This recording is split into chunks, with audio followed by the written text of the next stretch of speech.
we are going to go ahead and call the meeting to order as it is set to start at noon for the Marshall County Industrial Authority. Quite a few guests today. I'm going to just read off the list. We have Monty Stone with Merkel, David Potter or Hodden with Merkel, Josh Tubbs with TVA, Corey Smith with TVA, Corey Belcher with West Kentucky Rural Electric, Justin McCann with West Kentucky Rural Electric, Jason Jones and Kathy Fennell with KLED. We have Rita Dotson with the City of Benton, as well as the Marshall County Fiscal Court, and I'm assuming a few guests from the public as well. I need to call our Marshall County Fiscal Court special called meeting to order. February 17th, 2025.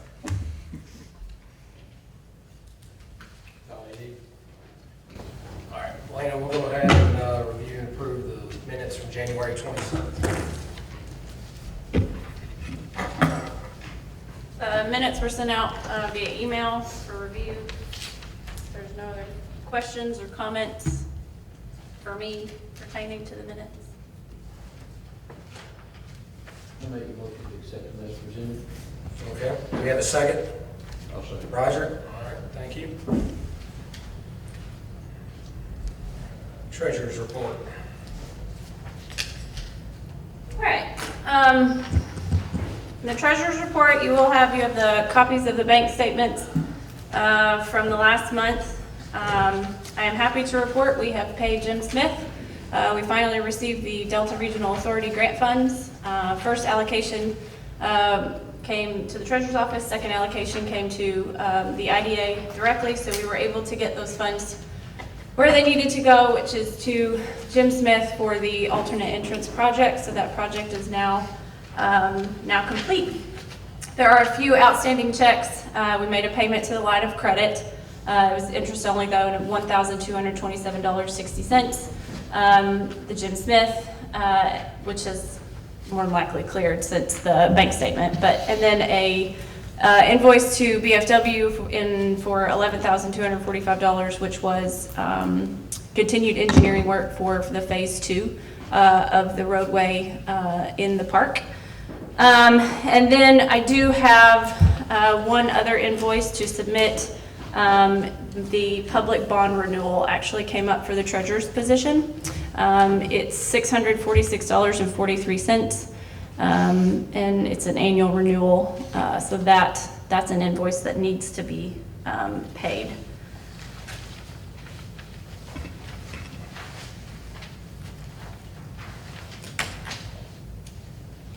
You got two in there? Sorry? That invoice for who? It's the public, it goes to Keiko, sorry. I have it here.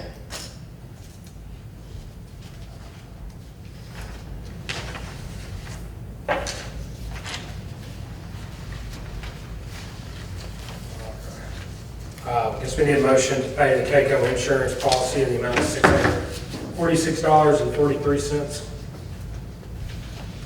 I make a motion to accept the treasurer's report and pay the outstanding invoices. Thanks, Bruce. You got a second? Second. Brian, any opposed? Thank you.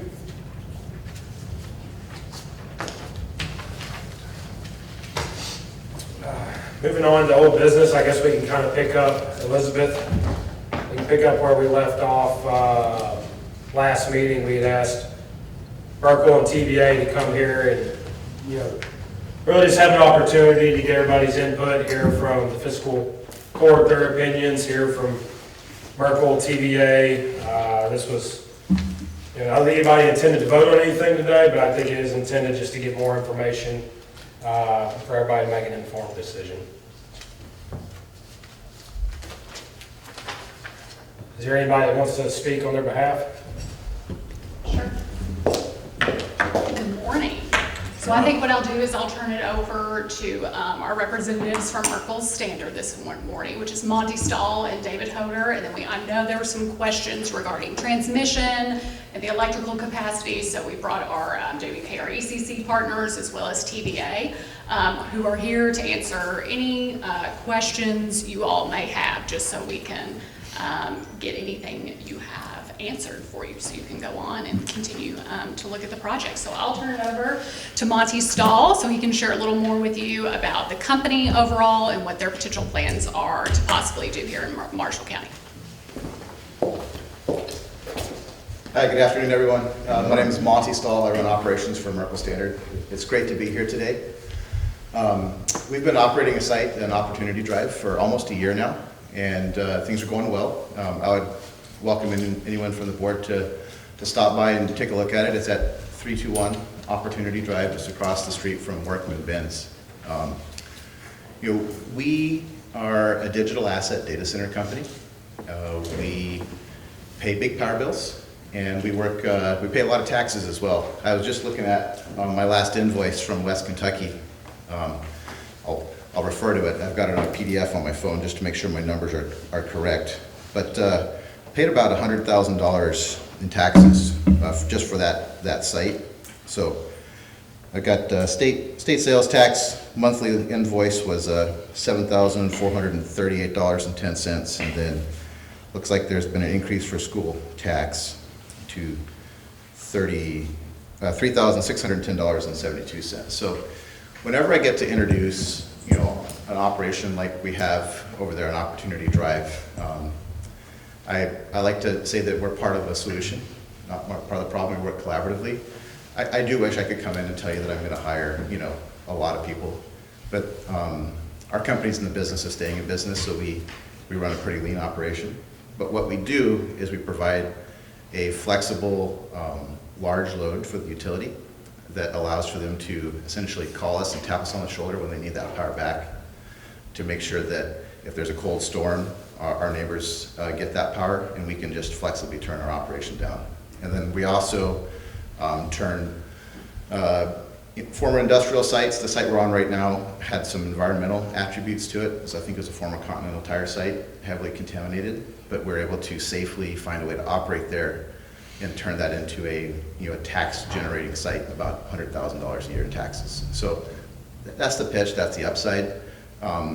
We're working with Elizabeth to look at an opportunity with your industrial park, and I think what we could be there, like I said, is part of the solution, not part of the problem. So what we can do is we can help bring some electrical infrastructure to that site, we hope, start showing some power usage there, and then hopefully we can make it a win-win where if we use some power there, it'll help pay for some infrastructure upgrades that could allow for further development in that industrial park. And then hopefully you guys get a chance to stop by our site. Don't take my word for it, but it's a pretty low impact site. You'll just see some weather shelters over some data center pods. But the first thing that we always like to do and say when we enter a new community or new area is the most important thing for us is to be a good neighbor. So we like to make it look organized, sightly, fenced, and low impact, especially if there's a concern about noise. So I have a lot of resources and ways to mitigate noise if noise is an issue. So first off, I don't think noise is an issue. Our site, there at Opportunity Drive, haven't had any complaints, but you're welcome to see it for yourself. Stop by and have a look at it. If noise is an issue, number one thing is be a good neighbor. So there's ways to mitigate that noise, starting right at our little data center pods all the way to our perimeter. And so, my engineer who's with me today has done some calculations, and so we can talk terms of decibels, but instead of, talking about is it, 1 decibel, 2 decibel, 5 decibels over some threshold, some limit, what I would say is we're going to be a good neighbor, and if we're making some noise that's annoying our neighbors, we're going to find a way to mitigate that noise. So I think that's bottom line up front. Did I miss anything, Elizabeth? Okay. I'd be happy to take any questions. We're obviously very early in these discussions, and so it's early, but with any information that I have, I'd be happy to take any questions from any members of the board. When you say you have ways to mitigate noise, is that, could you provide some specific examples? Absolutely. So at the fence line, we can provide a barrier. So this noise is a very higher frequency noise. And the thing about high frequency noise, if you talk to a sound engineer, is it doesn't travel very far. The first barrier it encounters essentially takes out takes the energy out of it, and it just dies right there. And additionally, just in the atmosphere, this noise doesn't carry very far. So I understand you guys have an industrial park, and there's noises in industrial parks, but I also understand there's an interface between where an industrial park is and where residential areas are. And if we happen to be in that area, we'll find a way to mitigate it. So even something as simple as a fence with metal tin on it, a sightly, well-looking fence, that would actually kill that. What we like to do actually is have some baffling, and also for cooling, we can have acoustic baffles and acoustic fan blades that don't make a lot of noise. So again, it goes back to being a good neighbor. What can we do to make sure that our neighbors are not annoyed by our operation? Did I answer your question, sir? Yeah, thank you. And I'd also like to extend the opportunity to give anyone who is interested a tour. I don't like to come here and say, hey, I'm going to do this, I'm going to do that. I'd rather just say, hey, can you come over to one of our sites that are in operation, have a look around, and tell me what you think. So we're really proud of our operation, and we put a lot of engineering and thought into it. So, yes, sir. So let's talk about, and you may not be prepared for this today, and if you're not, you can get back to us. But do you have a plan already specific to that lot or acreage, whatever you want to call it, to show maybe where your facilities would start? So we are very early in this process. So Okay. We haven't even got a price for the land yet. Yeah, right, yeah. So, Yeah, we'd have to go into executive session, Yeah. obviously, to discuss anything like that, but, Yeah. So what I would say is, we're planning to be closer towards the center of the business park and not crowded up against the interface between the industrial area and the residential area. Okay. So that depth is really important. Even just 300-400 feet, if you watch a curve of the sound, it just drops off like this. So in order to have some of that depth, we'd be closer towards the center of that park. Towards, I got a picture of the 26-acre plot in my mind, but it'd be closer towards the boundary of the other industrial plots instead of crowded up against a residential area. But going back to being a good neighbor, this is something that we have a lot of tools to mitigate. And if I need to hire somebody to park a bunch of hay bales, big round hay bales that are 4 or 5 feet high, I'll do what I have to do. Did that answer your question, sir? yes, it does, and I assume that is something that if it was a concern, that we could, within the negotiation, say, okay, we'd like to see it at least this many feet, and try to figure out if that works within your. Absolutely. Yeah. Yep. We're happy to to share our plans as they develop. Again, we're very early here, but we have a lot of tools that we can mitigate those concerns with. Is there any other questions I can answer at this time? Would you all give consideration to a building rather than containers? So, have you seen our site at, okay. A building, is something that we'd like to aspirationally, work towards. But, the design as is would look a lot like the one at 321 Opportunity Drive, to begin.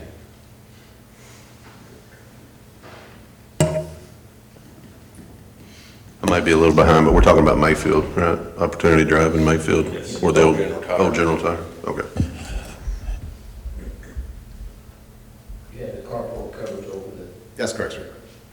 And we could do some, as I'm just thinking here, Again, I want to be a good neighbor, so it's not just sound, it is sight. So we have that area fenced. We could do some vision obscuring fencing as well around it's just electrical and industrial equipment that we have. So we have weather shelters over electrical and industrial equipment. But, if there's a strong preference, we could look at maybe, adding some sides to those metal shelters. If there's like some specific areas or a specific look, we'd be happy to engage with you collaboratively if there's some strong feelings on that. Going back to, if you're gonna do business, be a good neighbor.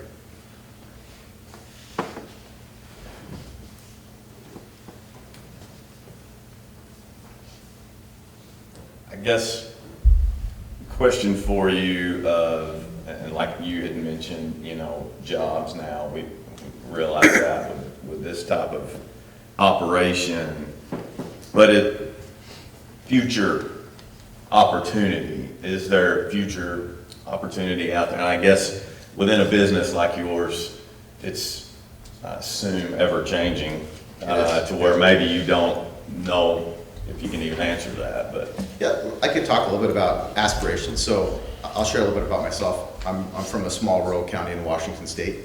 And the last thing I want to do is see what I've seen other companies do in my state, is show up and make a bunch of big promises and then, get the community excited and then not deliver on those promises. So that's not something I'm going to do here today. But I'll tell you a little bit about Merkle Standard as a company and then some of our aspirational areas to grow in. So at our Washington State facility, we've done some successful projects with what I call high-performance computing. And high-performance computing enables something that everyone calls artificial intelligence. So we see that as a pillar in our future growth plans. And we'd like to consider all of our sites that we're considering, including the site here, as a potential +1, is to make that pivot or to diversify our line of business with doing digital asset data centers and artificial intelligence processing. That would actually be a big win. And I think we need to be patient, we need to be candid and realize these things take a long time. It takes a lot of development. It'll take work with our partners from West Kentucky Rural Electric. We got to work with them very carefully on that kind of a growth plan. But the goal here is to be, maybe 2 to 3 years from now, having worked through this process, having enabled a key upgrade to this regional energy infrastructure and especially this business park, and to come back and to build a small artificial intelligence data center. And that does come with even higher, real and personal property taxes, and also a much higher head count than what I can offer right now. Does that answer your question? You mentioned taxes. I know and sometimes we see where you're able to get a break on that, but I guess is there a commitment in, it sounds like you're paying every bit of it in Graves County. Every penny of it. Yeah. So actually, this is something I didn't lead with, but from a lot of other industrial sites, they'll grind away and ask for every tax break under the sun, tax in lieu of deferred payments, all that kind of thing. I don't even think we've discussed that. If you guys are willing to offer something, I'll take it. But the way we do business is we show up and be like, hey, what's on the table? What's available? We'll take it, and we're happy to pay our fair share of taxes. So I think that's one of the key upsides of this is, we're not the full solution to employment. Like I told you, I'm from a rural small county that needs employment, but we're a key enabler to infrastructure upgrades. So hopefully our neighbors in this growing industrial park will bring some of that. And we also offer taxes the first month we pay our bill, and then the first year that we're there. So like I've shared, our last month's power bill with Elizabeth, and it has, that shows about 100K in annual taxes that we pay. So did that answer your question, sir? Mm-hmm.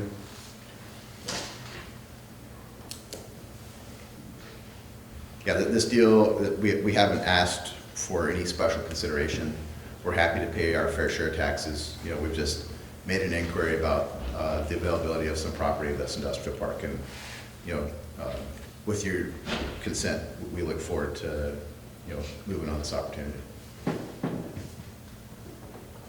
Do you have any thoughts in particular as to how many data center pods you would have on this site? And in comparison, what does that look like compared to your Mayfield location? It would look quite similar to the Mayfield location initially. Now, How many do you have in Mayfield? we have 12. Okay. Yep. So we'd probably, start around 12, maybe 12 to 18, and hopefully grow from there. Do you have a maximum number that you could fit on that site to still keep noise reduction down with your barriers around the perimeter that you would foreseeably work towards?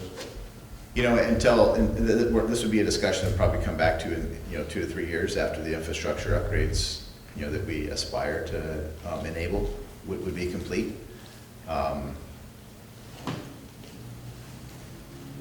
Yeah, too soon to say on that kind of engineering. There's a lot of variables. And then, again, if we did, get to go towards a kind of a more hybrid, traditional data center, that would look a lot more like a building. I hope I answered part of your question. Okay. How many data center pods per acre are you, is that a set? Just kind of a lead from brains. That's a good question, so I'm just mentally thinking about engineering. So what have we got, about 2 acres there, David? In 321 Opportunity Drive? And we got 2 acres and 12 pods. We could comfortably put 18 pods on that. So, there's we had some extra space there. So there's a ratio in there somewhere, probably about 9. But I wouldn't want to commit to that early. If this is going to be an ongoing conversation, we're happy to show our work, talk to you about our plans, work through it. We'd be happy to circulate some preliminary designs and drafts just to show you what you guys have. But I was here under the assumption this is an industrial park, so we're here to do industrial things. Yeah. So I assume then that would be something the IDA could structure within that offer if that was a concern, I guess, right? In regards to power, Yes, sir. of course, it's limited there. So have you done the calculation on how many pods you could maintain with the existing limited power? Yeah, I think we're, again, just off the cuff here, about as many as we have at the Opportunity Drive. 18 would max you out. That'd be pretty close, yeah. 20? That would. The great thing about power is that most of the time, there's lots of capacity. But then there's a few peak periods, and within the last month, I understand you guys have had some cold weather here, when our neighbors need that power more. So we do have a large site in Memphis, and we also have another site that's in operation in Morristown, Tennessee. And during the last storm that was here, our friends from the TVA out in Morristown asked us to take a capacity curtailment, and we gladly did that. We just pressed a button, idled our machines, and gave that power back to make sure our neighbors could, keep their pipes from freezing and keep grandma at home warm. And actually during that, I reached out to Corey. I was like, Corey, we're ready to go. He's like, I'll let you know. And he didn't need that, but I think they have a good history of being able to curtail load exactly like ours to enable, the power to stay on when it needs. And then the rest of the time, we can generate revenue and taxes from that power. So I just wanted to, foot stomp that part of how flexible our load is, that, we can provide that tax revenue, we can provide, that revenue to our utility, we can enable those energy infrastructure upgrades, and then give the power back whenever it's needed most. So I think it's kind of the best of both worlds, and that's something that we're very proud of, and it's not a theory, it's something that we did, within the last, 10 days. So, did I answer your question, sir? You let me talk about power, so I don't want to take up a lot of airtime, but I love talking about energy.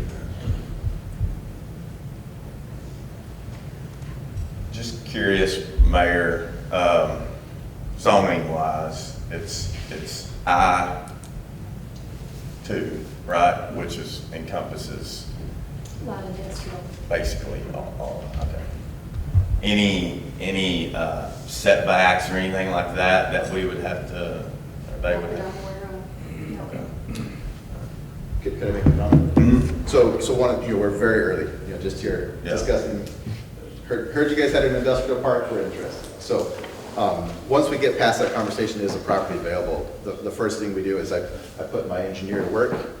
We usually, work with a local engineering consultant, and we come in and look through, all the codes and regulations, come up with a draft plan, engage with City Hall, county, and any other state applicable codes and regulations, and make sure that we're in compliance with that. And we had good progress and got all our permits approved for the 3-to-1 Opportunity Drive location. And we used a very reputable, local contractor to make sure that all that got done appropriately. So that's how we do business, and we look forward to hopefully doing that again. Yes, ma'am. Where's Merkle headquartered? So I'm based out of Washington State. Our parent company is in Irvine, California. And we have operating locations here in Mayfield. I've got an operating location in Memphis, Tennessee, operating location in Morristown, Tennessee, operating location in Greenville, Spartanburg, South Carolina, and 3 operating locations in Washington State. And I would invite you all to visit all of them. It's really cold in Washington right now as well, but the easiest visit would be just to come over to our Opportunity Drive location.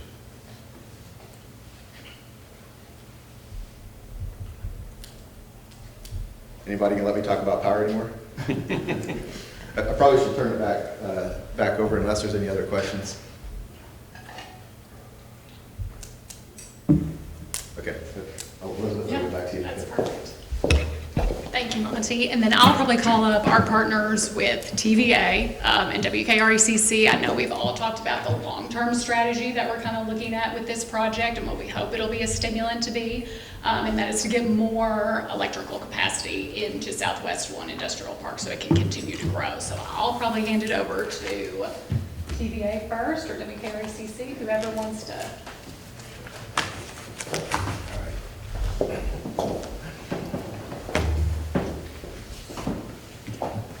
Justin McCann, Vice President Engineering at West Kentucky Rural Electric. And what we're looking at is the distribution level, local wires going down the road capacity that serves the area of Southwest 1. Southwest 1, for your reference, is actually surrounded by 3 delivery points that we have. And I'll also say, I love talking about energy, so keep me in line on some of this. But bottom line is, with Southwest 1 being the middle, we actually have 3 substations that can serve that area as far as delivery from TVA to the local distribution network. That said, today, some of those wires aren't actually touching Southwest 1. We need to build out to that. It would take somewhere on the scale of 6 months to a year plus to get there. But within that time frame, we could bring some 5, 6, 10 megawatts into that industrial park, which, as you heard earlier, is in line with what they have currently. Merkle has in Mayfield at the Opportunity Drive location. Currently, that site is operating at 6 megawatts, at 6,000 kW.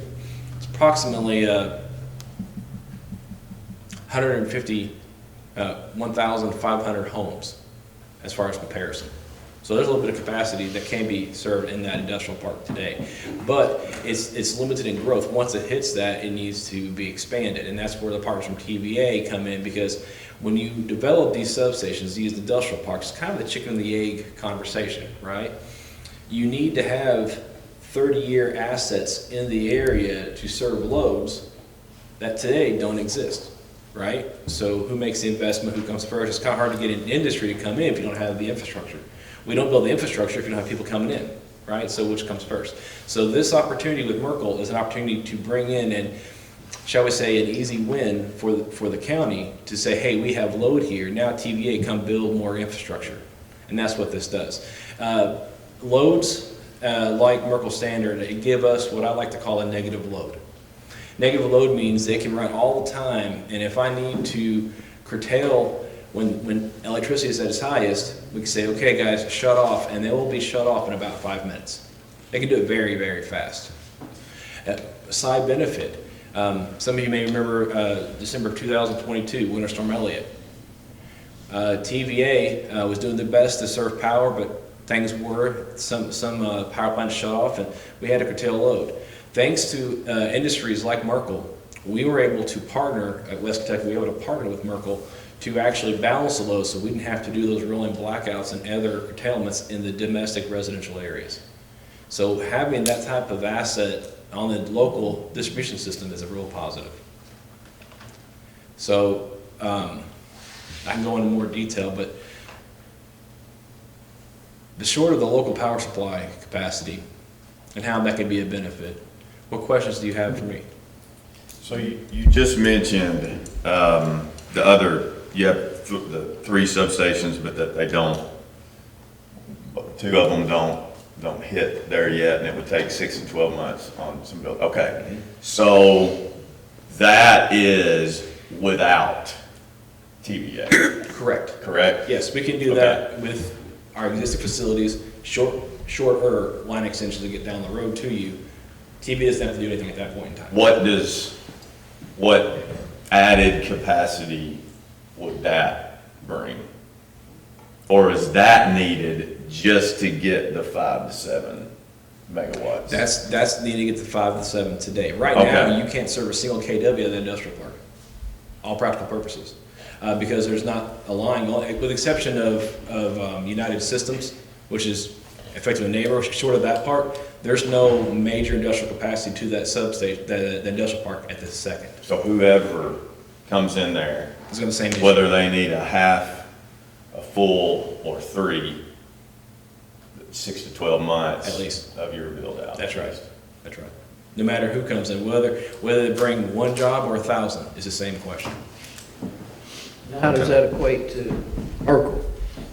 So you're saying you're gonna be able to bring power to them with a quicker upgrade? It'd be the same upgrade. What Merkle is, keep me in line, this guy's behind me. Basically, what Merkle is a trigger to enable the justification to build those lines. Okay, It's a means to an end, but you're still 6 to 12 months out to be able to build those? at least, yes. Again, for these lines, you have to go through a certain process of design, material procurement, construction, closeouts. I mean, it's not an overnight process, but it's not a decade long either.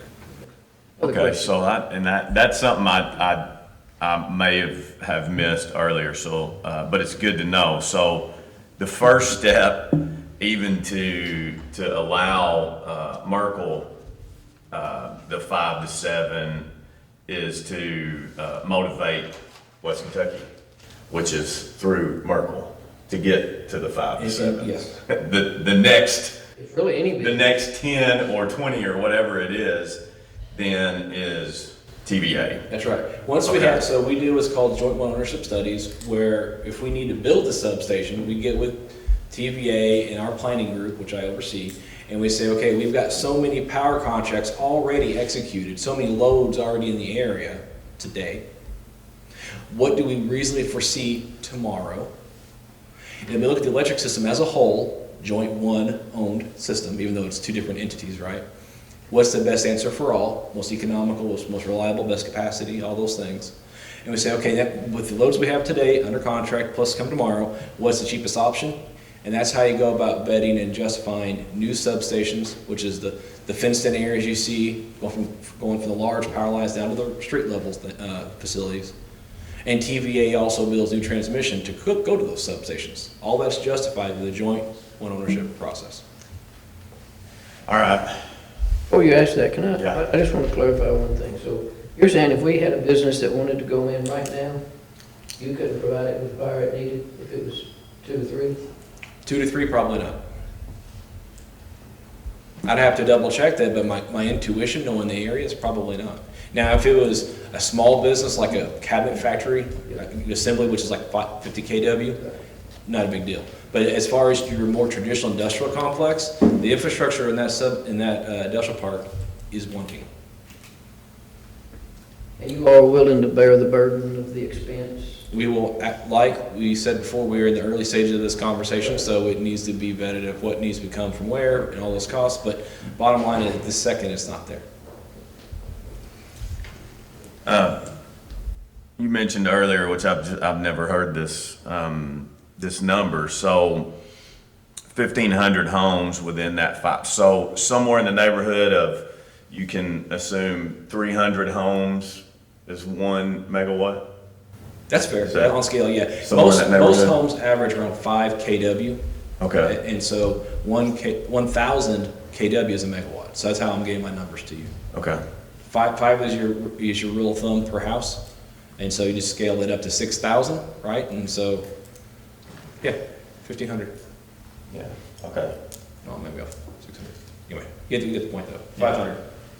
Well, I'm just thinking of, okay, the argument on the other side of, are we taking away load that could be used by homes? We haven't had 300 homes built in the county, and I wish we did, trust me. I'm talking about in We need it, that but- block, sorry to cut you off. Yeah, yeah. In that block, we can serve that much. Now, our whole system, all 4 counties, as far as Carlisle, Marshall, Graves, and Callaway, is 200 megawatts, 200,000 kW. So there's much more than this 4, 5, 6 megawatts we're talking about that's available to the area. Please hear me out, right? Yeah. This won't be detrimental to transmission system, as we know it right now. Our issue isn't so much transmission. I'll let TB answer that for certain. Our issue today is more about getting power into the park itself. I have a question in regards to that, because it's a question that came up a lot within this board. And, our thing is, we understand Merkel doesn't provide a lot of jobs, but it sounds like it may be a means to get the power we need at the park. If we were to have a, say, light industrial project come along that, had a, several megawatt need for that, and what you guys have added is now being consumed by Merkel, how do we get the additional power for a future project? That's where the joint ownership study comes in, as I mentioned. Once you have contracted loads, then you can engage that joint ownership process, at which we'll get with TBA, go through the planning process, get our boards and management approval, TBA's board and management approval. Those things all come together, and we build the right facilities. So in your opinion, by having Merkel there, would that increase the likelihood of being able to get the capacity for future projects that have more jobs? 100%. Thank you. You are. How long would that take? The joint, we're dealing with government operations, so 2 years? The joint ownership is a relatively fast process. I won't give you a deadline because I'll give myself some trouble, so I'll give you a deadline. That's the easy part. Definitely building the transmission, which is $1.5–2 million a mile to build. That takes the minute to do. And by far and away, again, I'll let TBA give more construct to that timeline, but the sooner you start, the sooner you get it done. Period. So, since you're not just in Marshall County and other industrial areas, then can you publicly, I guess, give us a thought on other industrial parks? Are they all in this same, do they all have this same issue of load capacity? The other industrial parks that have a question mark next to capacity have already been addressed to the same joint ownership process. They're already in the queue of getting more capacity built to them if they have an issue to begin with. Okay. Does that help? So they went through this Yep. stuff already. We did a joint ownership study for Murray Industrial and joint ownership study for Hickory Industrial. Those are Callaway and Graves respectively. And going back in my own personal career before I time West Kentucky, did one probably 24 times. But those joint ownership in both of those two that you just mentioned were pushed by need of a specific company at that time. Is that right? Yes, actually, that's true in both accounts, yes. Okay. And those have been completed? The joint ownership studies, yes, done, and transmission is in the scoping process as we speak. How long did they take? That It process? depends on the timeline. But a One is- ballpark? I'm sorry, A ballpark, how long did those take to complete? the studies? And the completion of the additional power? The additional power is not completed yet. The studies took less than 2 months each.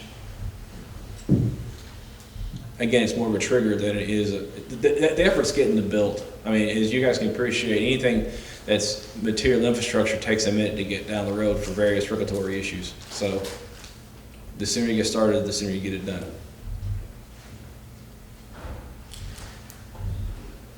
I think timeline-wise, though, other than if you're bringing in what we're talking about with Merkel, that's a special situation. But for the most part, that build is going to probably take 6 to 12 months. I mean, you look at the new build that we have in Calvert is going to be a 12-month process, somewhere like that. Isn't that right, Judge? 9 to 12 months, maybe, something like that. And to be very clear, that 12-month we're talking about is us local to West Kentucky, not long going cross-country transmission. That's a totally different ballgame. That's a year's conversation. Again, I don't want to get too far into TVA's, but it's not a tomorrow ask. So again, the sooner we get started, the sooner we get it done. So I understand that block you've got, you only got about 5 or 6 megawatts. If you upgrade your system, that's about all you can provide. Because unless I start, that's assuming coming from one substation. If I start bringing other substations in the mix, different conversation, but it's also more complex. So it's good to be more conservative on those numbers than it is liberal. So we do this project, that means TVA is going to have to run a transmission line over there, catch that somewhere. Am I wrong about that? It goes that direction, sir. Yeah. I can't tell TVA So what that's- to do, but they are good collaborative partners on the economic and power generating regulator. So they do good work for us. So, I mean, there's really no assurance that that's going to happen either. That's why I have to ask them when they get up there. Okay, we'll talk about that Let me with ask you. TVA. You want to transition? We can. And how else can I help you? I want to answer all your questions. But, I want to answer all your questions that I possibly can. I'll be happy to hand off to TVA to get some of those more discreet. I mean, I got an understanding of what your capacity in the area is and what's going to take to upgrade that. Okay, That's what I was interested in. sure. Is it all underground? How much property would it take up to, looking as far forward as you possibly can with TVA Sure. addition? How much of the property's taken up with the power upgrades? So our standard corridor right-of-way easement is 30 feet. And so that is center 15 feet, 15 feet. So basically, every time I see a pole going down the road, you can assume you have 50 feet either side. And so that is standard for both our single phase, 1 wire, and 3-phase, 3 wires going down the road. It really doesn't matter. Underground, it's a little bit smaller, but all practical purposes, you might as well plan for 30 feet. Yeah.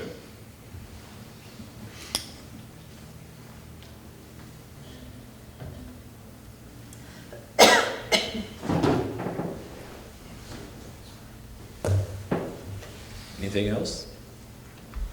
Next. Happy hand off. Thank you.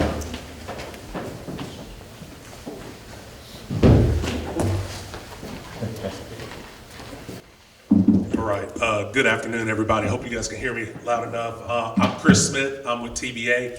I am our customer service, customer relations manager in the area. Have the privilege of working closely with our partners here at West Kentucky. Certainly we've been good partners for many, many years and plan to for many, many more. I really feel like Merkel and West Kentucky pretty much hit everything pretty much from an energy standpoint. A couple things I will clear up is that, through our relationship with West Kentucky, we do have what we call kind of an all requirements contract where they buy all their power from us. we are on the hook to kind of source and provide that power at a certain time. So that's kind of part of the discussion that we're having here today on how that would work moving forward. So we're on the hook to serve that load. But one of the things that happens, and I think Justin alluded to it earlier, is as we move forward in these processes and on a project of this scope, you know, we're using the term 5 to 6 megawatts, whatever that is. Seems to be that's about what's available at this time with the infrastructure that's available. Long term, that would trigger us to look at things, like I said, the joint ownership piece of this. Also looking at the transmission study that we would have to do inside of TVA to find out what we would need to do from an infrastructure standpoint around, you know, delivery point, new substation, transmission lines, as we discussed a little bit earlier. So all of that gets blended into that, you know, into that transmission study. And then at that point, we can actually go ahead and say, okay, well, we have load to serve here, or they have an opportunity for a new load to be in that area. This is how we can serve this. This is how we can work in the future to ensure that there's power available for that next group of customers that would be coming into that area, into Southwest One. So again, it's all process. It's not a, you know, I know West Kentucky mentioned, I guess they've got a 6 to 12 month lead time on what they've got now. Obviously, with a transmission study on our end, it would take a little while. And obviously, when you're interconnecting, you know, 161 volts across country, it could take some time to get that, get those kilowatts in. But we're willing to work. We're willing to move forward with that with the project and be good partners and provide what you need for growth in the future and continued, you know, certainly reliable power, because that's what we're on the hook for everybody, residential, commercial, and industrial. So with that, I feel like they've kind of taken 90% of my thunder, but I'm willing to answer any questions anybody may have from TBA's standpoint on this now. One of my biggest concerns, said they do the deal with IDA, they let them in, and they're pretty well gonna soak up the available power. Then what does that leave us to try to bring somebody else in that needs a lot of power? You know, how long down the road before we would even be able to bring somebody, you know, 3 years, 5 years? You know, I'd say, I don't like to put dates on that right now, to be honest with you. I think the transmission study that we would do on the backside of this would kind of produce a little bit more of the detail on what that looks like and what you would bring on.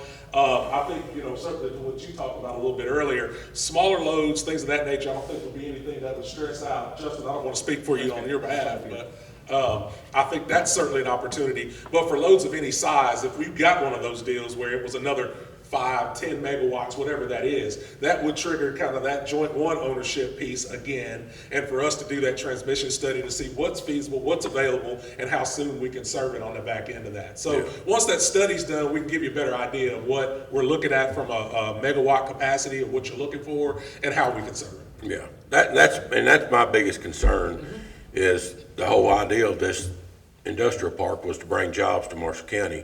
And I've got nothing against the data centers, but if they sell to them and they use up all the available electricity, then what's that leave Elizabeth to try to sell if we're looking at, or are you saying you could produce another 5 pretty quick if she was to sell that ready site pad out there to a trailer manufacturer or something, building lawnmower trailers and utility trailers, something like that? Could we still do that pretty quick, or is that, we looking way down the road before? Again, while the timing with TVA and West Kentucky would be the critical path, you won't be able to even have that conversation until we have some type of contracted load. You grow one step at a time, and the first step is to get contracted load. So say hypothetically, then they sell to them, they do the contract load, all right, they're gonna use their 5, that leaves us maybe 1 or 2. Okay, so what will we do there? So there are, in that exact same conversation, actually a lot of parallels. I'm going to use some examples. The exact same opportunity drive installation that Merkel has in Mayfield, literally 6 months later, we had an agriculture implement factory come in town. Well, guess what? They were only 1 to 2 megawatts, like you just stated, and guess what? We're serving them too. Okay. That's my question. I was just concerned, you know, I don't want to lose out on a 50 job project of a company coming in that would hire 50 people, you know, over nothing against them, but 2 jobs versus 50, when the whole ideal of the industrial park is to bring jobs here. But I learned something today too. I didn't realize that we was so far behind the 8 ball on getting power there to start with. Marty, Yeah. let me speak one Yeah. thing to that. Yeah. We've had conversations with Merkel that if we put them on a 5 megawatt contract, they can take the entire 5 megawatt until she brings another suitor to town. Okay. And at that point, they're willing to relinquish the power required to land that other project Okay. until this future build out comes in, or they can bring generation in to put them back to their maximum capacity. Okay. So they're more than willing to work with that. Okay. That will all be structured into the power contract that Yeah. we would execute with them. Yeah. So I hear your concerns, but Yeah. I think we've thought through that piece Okay. with them and had discussions with Yeah. them. I think that's Yeah. covered. Yeah. And then that's the reason we wanted to have this today, is answer unanswered questions. Everybody's here that's got the authority to answer the questions, and that makes things so much smoother than that one person asking another person and get back with you. But when everybody's here in the same room, things can happen. Corey, can I ask one question off of your response to Marty on that? Sure. You say it's in the power contract, these are things you have to look to the future ahead if there are issues.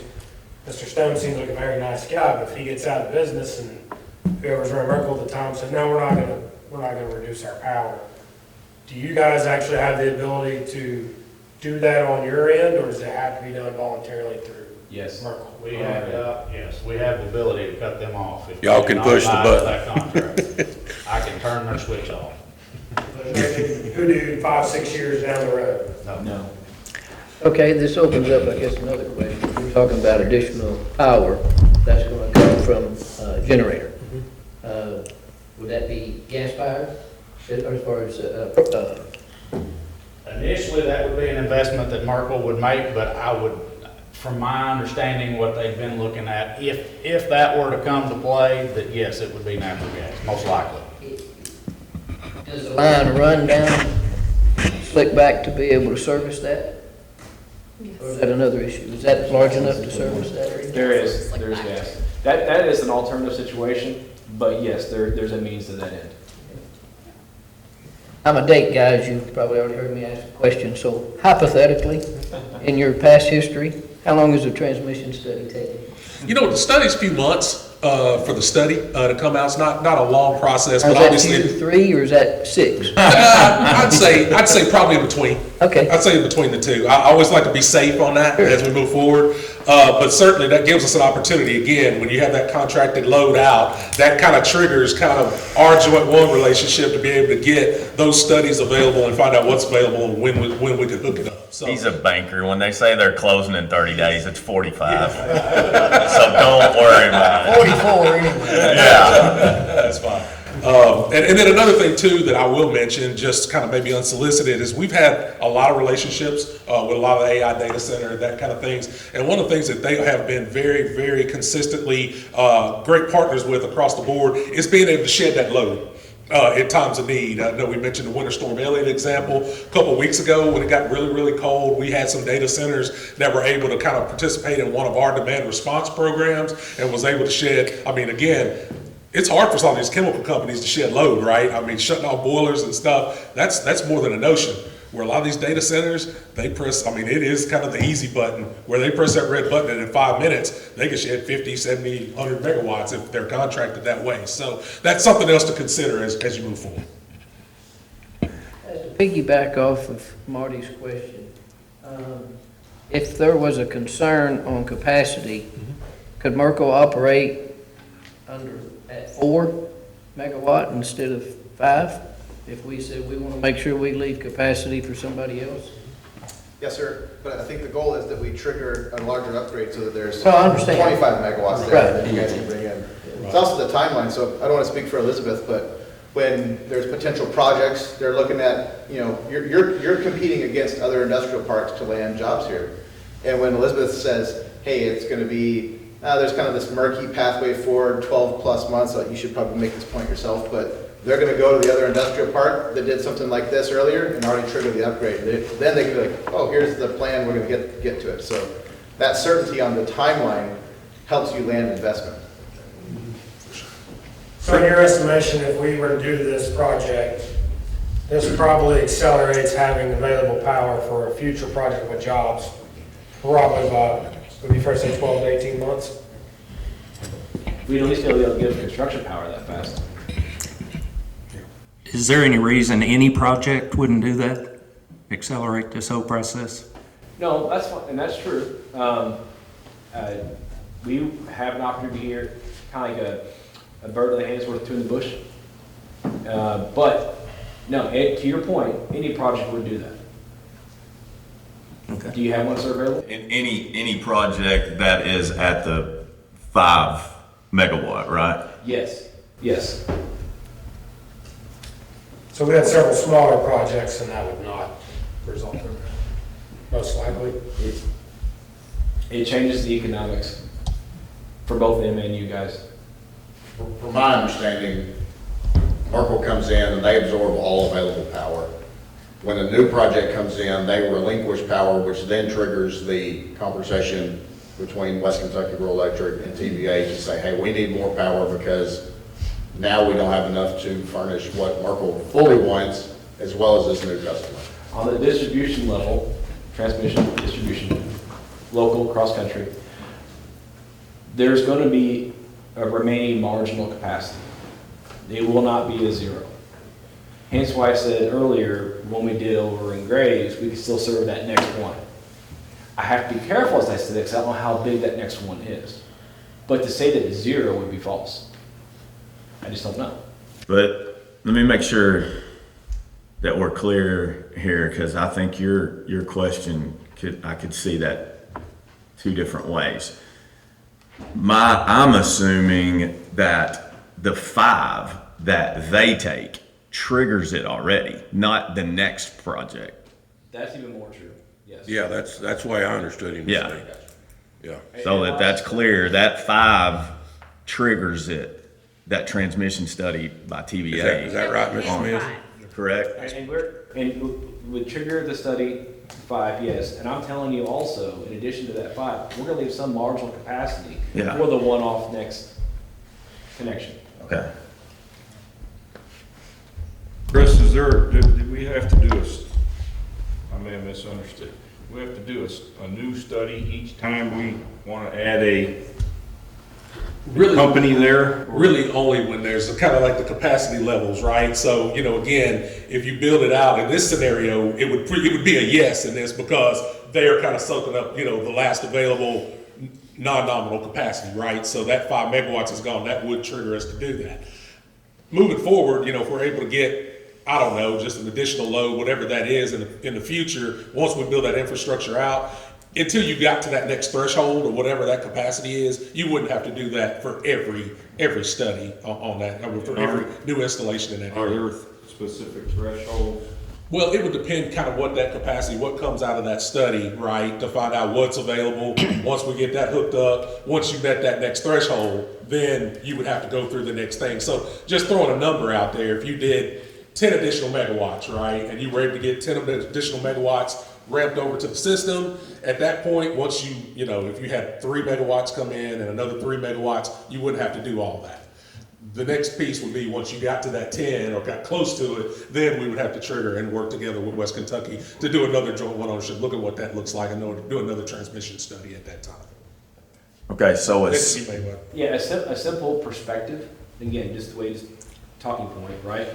We don't build substations that have capacities smaller than, typically, smaller than 25 megawatts. okay, that's what I'm So if we build a station, it's not gonna be a 1 megawatt substation. I know, so- It's gonna be a 25 megawatt substation. Yeah, good point. Yeah, 20 is more of the threshold on that, but he's right. Okay, that's, okay.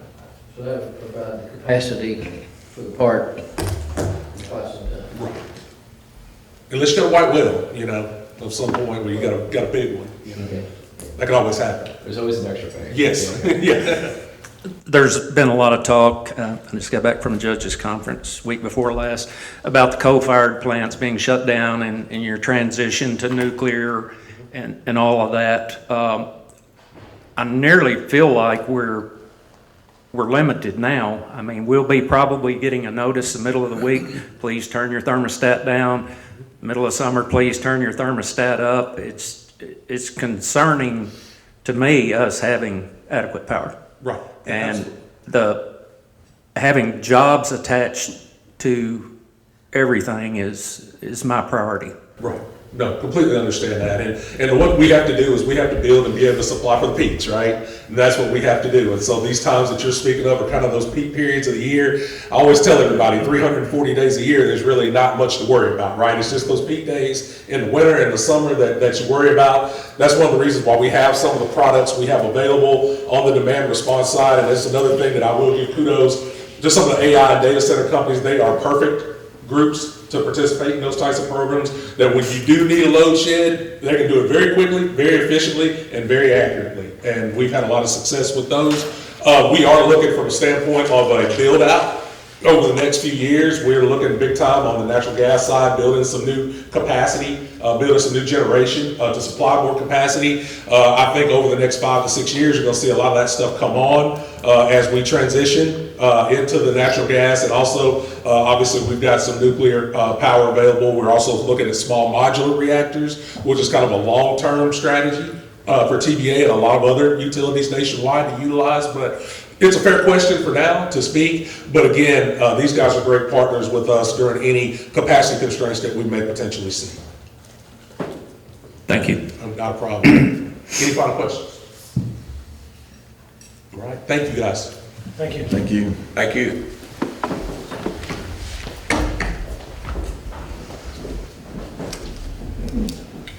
Is there anybody else that wants to speak, Elizabeth? I don't think so. No, I think not only named you all, I think you all had some questions regarding the LOI with some of the real estate. I wasn't sure if you wanted to go on and talk about that today since Merkel is here. If you want to do that, I'm not sure if you want to move into executive session or totally up to you all.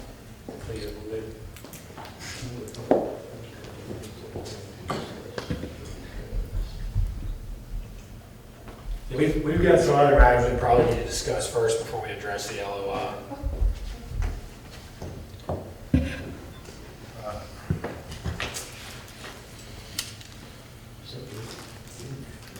Yes, George, do you have a question? Yeah, see if George has any questions. George, do you have any questions? No, I'm having a little trouble hearing a lot of discussion, so no, I do not at this point, not related to Merkel. I do have a question about pay down of the line of credit, if you've done any of that. Have not made a large payment. We have been paying the interest as it's come due each month, but we need to determine the amount to put back towards the line of credit. Are we gonna do that? There's about 77,000, I think, in the bank. No, there should be more. I have to go get a check from Erica. Okay. So let me get that check, let me get it deposited, and then, so we'll know exactly how much we've got, and then I can, yeah. You want to go executive session? We're gonna go ahead and move it to go into executive session. We'd actually like to invite the fiscal court to our executive session if you guys don't care to stay. Absolutely.